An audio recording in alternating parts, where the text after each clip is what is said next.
Guna mencegah penyebaran wabah penyakit mulut dan kaki hewan ternak, petugas gabungan melakukan lockdown atau penyekatan di pintu masuk perbatasan Kabupaten Aceh Barat.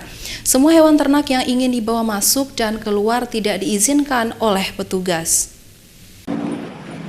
Satu persatu kendaraan yang membawa hewan ternak untuk dipasok ke Melabu Aceh Barat dihentikan petugas di pos penyekatan. Meski memiliki dokumen lengkap, namun kendaraan yang membawa hewan ternak ini diminta untuk berbalik arah dan tidak diizinkan masuk ke wilayah tersebut. Tidak hanya pasokan hewan dari luar saja yang dicegat masuk petugas, namun ternak lokal yang hendak dipasok ke daerah lain juga tidak diizinkan.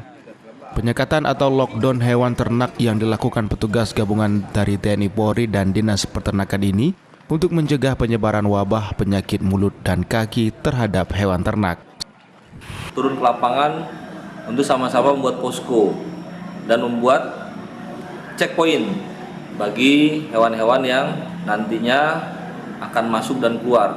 Kebijakan pemerintah daerah hasil rapat kemarin dengan Dinkes, Dinas Peternakan, bahwa untuk kabupaten itu akan dilaksanakan lockdown total dan antar kecamatan dilaksanakan lockdown terbatas. Maksud terbatas adalah bila antar kecamatan harus ada surat keterangan sehat bagi hewan tersebut.